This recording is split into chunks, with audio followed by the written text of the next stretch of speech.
Olá a todas e todos, eu sou Ricardo Araújo da Silva, professor da Saúde Coletiva. Hoje falaremos sobre maltratos infantis e a importância do cirurgião dentista na detecção desses maus tratos.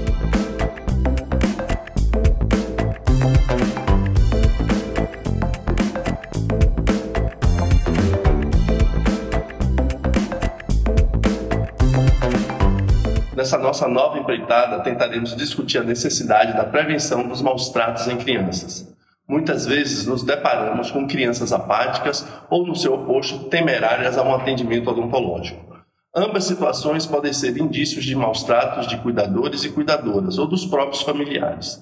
Nossa intervenção como profissionais da saúde deve ser acurada e precisa, pois podemos estar salvando uma vida. O Estatuto da Criança e do Adolescente é claro quando diz que a notificação pelo profissional da saúde em casos de suspeitas de maus tratos aos conselhos tutelares e, na sua ausência, a um juizado da infância e da juventude se torna obrigatória pelo profissional da saúde.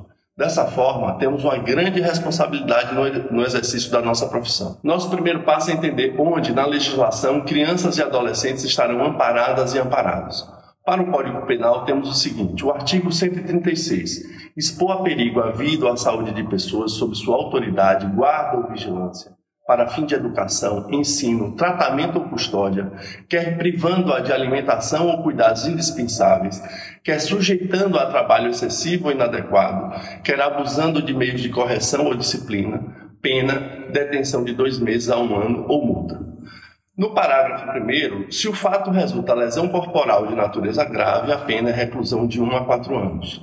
No parágrafo 2º, se resulta morte, pena reclusão de 4 a 12 anos. Aumenta-se então a pena, no parágrafo 3º, de 1/3 se o crime é praticado contra a pessoa menor de 14 anos, incluído pela Lei nº 8.069 de 1990, que é o Estatuto da Criança e do Adolescente.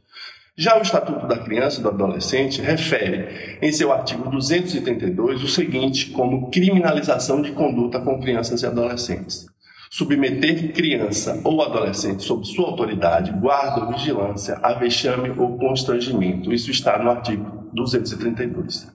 Aqui temos um ponto importante a ser discutido. Em qual legislação nos basearemos para determinar maus tratos em crianças e adolescentes? Fica claro que vai depender da tipificação da pena. Se for uma condição de vexame ou constrangimento, a pena será impetrada com base no Estatuto da Criança e Adolescente. Sendo qualquer outra situação que não caiba no Estatuto da Criança e Adolescente, a Justiça tomará por base o Código Penal.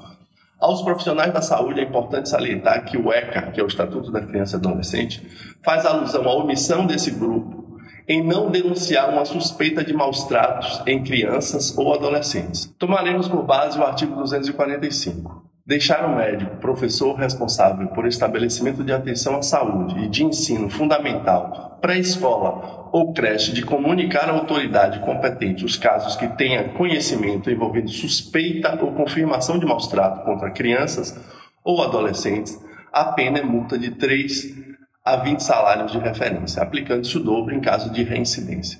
Percebemos que o caso de suspeita deve ser rapidamente denunciado ao Conselho Tutelar local. Essas denúncias podem ser feitas pelo Disque Denúncia, que é o Disque 100. Quais os sinais e sintomas de maus tratos e abuso sexual infantil que o profissional da saúde pode detectar? A literatura é vasta nesse aspecto. Na violência sexual em crianças e adolescentes, podemos ter alguns sinais importantes. Saliento que os sinais e sintomas mais comuns podem ocorrer ou não, e mesmo não ocorrendo esses sinais, a criança ou adolescente pode ter sido vítima de abuso sexual. Os mais comuns podem ser assim definidos: exposição frequente da genitália, masturbação excessiva, agressividade sexual, conversas sobre sexo inapropriada para a idade, infecções sexualmente transmissíveis, a exemplo de HPV na boca, ou até gravidez. A criança e adolescente podem se mostrar também apáticas ou violentas, com mudanças de humor, isolamento, baixo rendimento escolar, baixa autoestima, medo de serem tocadas, triste, dentre outros sintomas.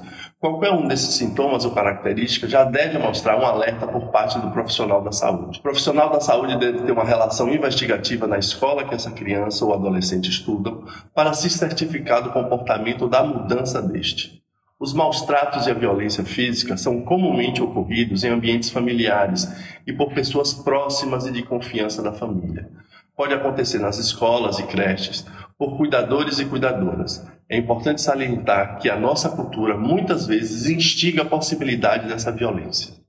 Por exemplo, é muito comum familiares dizerem ou perguntarem aos seus filhos pequenos: fulano é seu namoradinho ou fulano é sua namoradinha, que é uma forma heteronormativa de condução da educação da população brasileira. A heteronormatividade já foi falada em nossa aula anterior. É importante dizer que criança não namora, adultos namoram. Essa conduta torna vulnerável a criança, pois elas acreditam que namorar é algo simples e correto em sua faixa etária.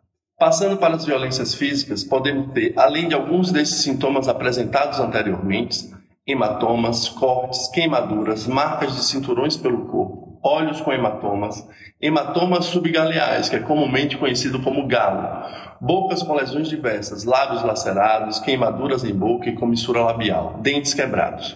Normalmente a pessoa responsável diz que foi uma queda em casa ou brincando na rua. A criança deve ser ouvida e, em caso de divergência das falas dela e da pessoa responsável, podemos suspeitar de maus tratos. O procedimento muito comum e perigoso utilizado por pais, mães e ou cuidadores e cuidadoras é o shaking baby, ou síndrome da criança sacudida. É um procedimento que se faz em bebês e em crianças pequenas, onde esta é levantada e sacudida com o intuito de parar de chorar ou de obediência. Isso pode causar hematoma subgaleal ou subdural, hemorragia subaracnoide e contusão cerebral. Para finalizar, saliento de que forma podemos redobrar nossos sentidos e percepções para desconfiar de maus tratos. Primeiramente, que existam relatos diferentes dos responsáveis e das crianças. Que exista demora inexplicável dos responsáveis em procurar o atendimento médico. Exista incongruência entre as explicações simplistas sobre a origem das lesões e multiplicidade e ou gravidade dos achados clínicos, traumáticos e radiográficos. Se tem havido procura por atendimento médico através de profissionais diversos ou hospitais diferentes, ou seja apresentada uma criança ou um bebê desnutrido e descuidado, que configura a síndrome da criança negligenciada. Em situações mais graves, devemos conduzir da seguinte forma: levar a criança para o hospital, radiografar o corpo inteiro, efetuar uma junta com profissionais da saúde e assistência social, encaminhar o caso para o IML, comunicar a autoridade judicial e comunicar o Conselho Tutelar. Os cirurgiões dentistas se encontram em uma situação privilegiada para caracterizar sinais de maus tratos em crianças e adolescentes. Cerca de 65% de todos os traumas físicos associados a abuso ocorrem nas áreas da face, cabeça e pescoço. Finalizo o nosso encontro, esperando que tenham apreciado e nos veremos em nosso fórum. Abraços cordiais a todas e todos e muito obrigado.